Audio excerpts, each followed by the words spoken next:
The last video talks about how to design and launch your flipped classroom, but how do you know if it's truly working? Measuring success is more than just final grades. It requires a holistic approach that looks at both student learning and the student experience. Now we'll dive into this topic. So, let's break it down into two parts: how we assess learning and how we gather feedback. First, assessing learning. This is where we use both formative and summative assessments. Think of formative assessments as ongoing check-ins.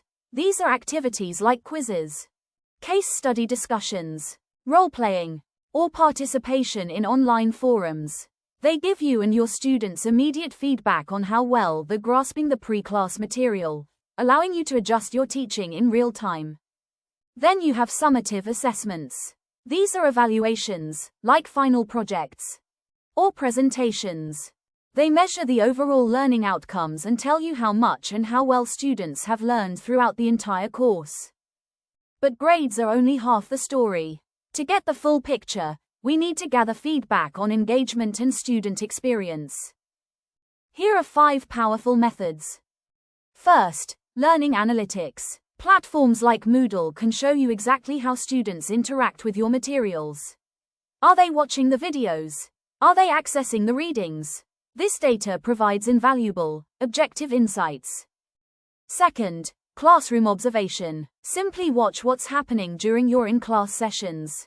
Are students engaged? Are they collaborating effectively? Your direct observations can tell you a lot about the energy and effectiveness of your activities. Third, midterm feedback. Don't wait until the end of the course. Use midterm focus groups or interviews to gather valuable feedback while there's still time to make adjustments. Fourth, student self-reflection. Encourage your students to become partners in their own education. Prompt them to write about their learning process and provide feedback on what's working for them in the flipped model. And finally, student attitude surveys. These are great ways to formally gauge student attitudes towards both the pre-class and in-class activities, giving you structured data on their overall experience. By combining these approaches, strong assessments for learning and robust methods for feedback, you can get a complete 360-degree view of your flipped classroom's impact. In the end, a successful flipped classroom comes down to 3 things: a clear structure, engaging activities, and a commitment to measuring what works.